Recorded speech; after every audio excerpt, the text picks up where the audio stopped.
Assalamualaikum warahmatullahi wabarakatuh. Hari ini saya nak buat ulasan perlawanan di antara Terengganu 2 menentang Kelantan United, yang mana Terengganu 2 menang hasil jaringan daripada Jordan Mintoh pada perlawanan semalam dalam saingan Liga Premier 2022. Baiklah, tanpa membuang masa, mari kita masuk ke dalam ulasan perlawanan. Mungkin ulasan ini sedikit pendek sebab game semalam memang kita akui ball position memang dikuasai oleh pasukan Terengganu 2, yang mana mereka banyak melakukan direct ataupun long ball ke hadapan untuk mencari target man mereka, iaitu Jordan Mintoh, dan pasukan Kelantan United pula lebih kepada bertahan, dan transition mereka daripada bertahan ke menyerang tu agak lambat, menyebabkan mereka punya corak serangan di bahagian hadapan pun agak perlahan, dan mereka gagal untuk mencipta beberapa gerakan counter attack yang berjaya lah pada perlawanan semalam.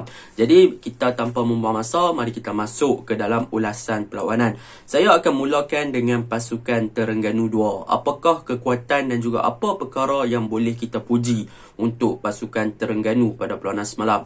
Yang pertama yang boleh kita puji tentang pasukan Terengganu pada perlawanan semalam adalah mengenai high pressing yang dilakukan oleh mereka ke atas pemain-pemain Kelantan United sewaktu pemain-pemain Kelantan United pegang bola. Banyak yang kita lihat apabila pemain Kelantan United pegang bola, pemain-pemain Terengganu akan terus memberi tekanan kepada pemain Kelantan United tersebut, dan pemain-pemain Kelantan United tersebut akan cepat untuk release ball dan akan cepat untuk kehilangan bola. Jadi apabila Kelantan United cuba nak build up ataupun melakukan counter attack, pasukan Terengganu akan terus memberikan pressing ataupun tekanan, menyebabkan perkara-perkara yang mereka cuba lakukan seperti counter ataupun build up akan tidak berjaya lah untuk pasukan Kelantan United. Jadi itu perkara pertama yang boleh saya puji untuk pasukan Terengganu 2. Yang kedua, apa yang boleh saya puji untuk pasukan Terengganu 2 adalah di bahagian defense department yang diketuai oleh Akil, Azim, Alif dan juga Safwan,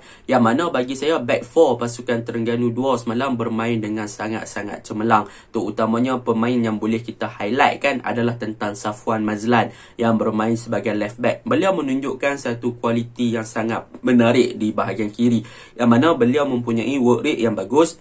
Bagi saya dia mempunyai kualiti ataupun passing, kelajuan yang sangat-sangat menarik di bahagian back kiri untuk menggantikan Hairi Hakim, yang mana Hairi mungkin akan menjadi pemain untuk skuad utama TFC pada season ni. So Terengganu 2 tak perlu risau sebab ada Safwan Mazlan yang boleh mengganti tempat Hairi Hakim, yang mana dengan corak permainan beliau semalam yang boleh bermain dengan membuat overlapping, berani untuk dribble masuk dalam kotak penalti, dan juga defensif ataupun defend rate dia memang sangat-sangat padu, yang mana dia boleh bertahan dan mempunyai body serta fizikal yang strong. So saya boleh katakan Safwan Mazlan memang deserve untuk berada dalam first 11 Terengganu 2 sekiranya Hairi Hakim diangkat untuk berada dalam skuad utama TFC. Dan untuk Azim dan juga Akil yang bermain di bahagian tengah, apa yang boleh saya katakan, Akil nampaknya dia ada ciri-ciri leadership yang sangat-sangat cemerlang. Mungkin dia boleh belajar dengan Azim bagaimana untuk handle dan juga memberi arahan sebagai seorang centre back,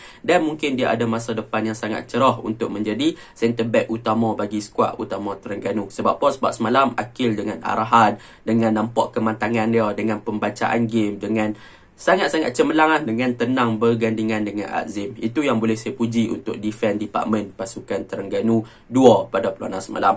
Yang ketiga, apa yang boleh saya puji untuk pasukan Terengganu adalah di bahagian tengah, iaitu gandingan Amirul Syazwan dan juga Luke Woodland, yang mana Luke Woodland ni antara player import yang memang fans Terengganu nak tengok lah, yang bermain di posisi nombor 6. Dan pada perlawanan semalam boleh saya katakan Luke Woodland boleh dikatakan average player sahaja, bukannya player yang ada something yang special, tetapi dia boleh buat kerja untuk pasukan Terengganu 2. Dan semalam dia bermain di posisi nombor 6 dengan bolehlah untuk nak dikatakan cemerlang, tetapi dia lebih kepada ada orang yang backup dia untuk buat kerja, iaitu Amirul Syazwan, pemain 20 Terengganu, yang mana Amirul Syazwan yang banyak menjadi highlight pada perlawanan semalam dengan work rate ataupun kerajinan yang ditunjukkan untuk backup ataupun bergandingan dengan Luke Woodland di bahagian tengah. Dan kita boleh tengok yang menggerakkan ataupun yang mengawal bahagian tengah adalah Amirul Syazwan. Bagaimana dia open game dengan long ball yang dia passing tu mempunyai kualiti yang sangat tepat. Dia melakukan switch play, dia yang menggerakkan bahagian tengah. Sebab apa? Sebab Terengganu semalam main dengan 4-4-2. So Amirul Syazwan yang banyak involve untuk membantu bahagian tengah, sama ada daripada segi serangan ataupun sama ada daripada segi menggerakkan corak permainan ataupun menggerakkan orang kata apa, strategi untuk pasukan Terengganu di bahagian tengah lah. Boleh dikatakan Amirul Syazwan adalah playmaker yang dibantu oleh Lu Ulen. Yang boleh saya puji untuk Lu Ulen ni adalah mengenai dia boleh jadi pemain yang boleh backup di bahagian tengah dan memberi orang kata apa, pendinding untuk back 4 pasukan Terengganu 2 untuk memastikan yang back 4 pasukan Terengganu 2 ni tak dipenetrate ataupun tak ditembusi oleh pemain-pemain serangan pasukan Kelantan United pada perlawanan semalam dengan melakukan interception yang bagus lah. Semalam Lu Ulen ada melakukan beberapa interception yang bagus dan menjadi pendinding utama untuk bahagian back 4 pasukan Terengganu untuk memastikan yang pasukan Terengganu tidak barisan pertahanan Terengganu tidak dipenetrate ataupun tidak ditembusi oleh pihak serangan pasukan Kelantan United. Jadi benda tu memang boleh saya puji. Di samping semalam memang taktikal 4-4-2 mereka, iaitu bermain dengan long ball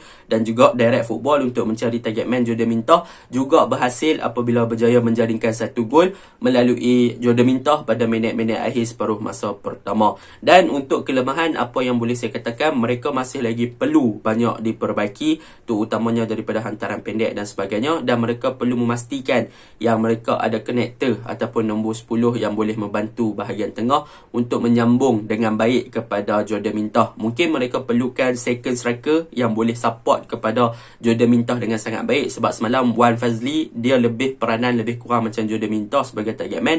Jadi apabila banyak gerakan-gerakan yang digerakkan oleh Rahmat Makasuh di bahagian kanan, Asfar Fikri di bahagian kiri di second half, kebanyakannya gagal untuk link up dengan Wan Fazli dengan sangat baik lah, terutamanya. Jadi sekiranya mereka ada second striker yang lebih bagus yang boleh untuk link up dengan baik dengan bahagian flank dan juga bahagian tengah, kemungkinan dia boleh menjadi support yang sangat baik kepada Jordan Mintah yang diletakkan sebagai perancang ataupun sebagai penjaring gol utama ataupun sebagai target man utama untuk pasukan Terengganu dalam formation 4-4-2. Okey, itu untuk pasukan Terengganu. Untuk pasukan Kelantan United pula, apa yang boleh saya katakan kelemahan mereka semalam adalah daripada segi transition, bagaimana mereka lambat untuk release ball ketika melakukan counter attack, dan mereka juga lambat untuk memberi support dan juga lambat untuk memberi bantuan ketika mereka melakukan counter attack. Kita boleh tengok apabila mereka cuba build up melalui counter attack, pemain-pemain yang berada di hadapan hanya ada seorang ataupun dua orang player, menyebabkan mereka punya bahagian serangan tu kurang dapat bantuan dari pemain-pemain yang lain. Maka pemain-pemain Terengganu akan cepat untuk balik ke posisi asal dan tutup ruang supaya Kelantan United tak boleh nak melakukan counter attack lah. Jadi Kelantan United yang boleh saya katakan masalah dia yang terjadi ni adalah disebabkan transition, sebab mereka lebih memfokuskan untuk bertahan. Jadi apabila transition daripada bertahan untuk menukar kepada serangan, mereka agak lambat dan perlahan, menyebabkan Terengganu dah boleh lagi laju untuk kembali kepada posisi asal untuk mengubah transition daripada menyerang ke bertahan untuk menghalang pasukan Kelantan United daripada melakukan serangan balas lah pada perlawanan semalam. Jadi benda tu perlu diimprove untuk pasukan Kelantan United untuk the next game. Jadi ulasan saya sampai situ saja. Assalamualaikum warahmatullahi wabarakatuh.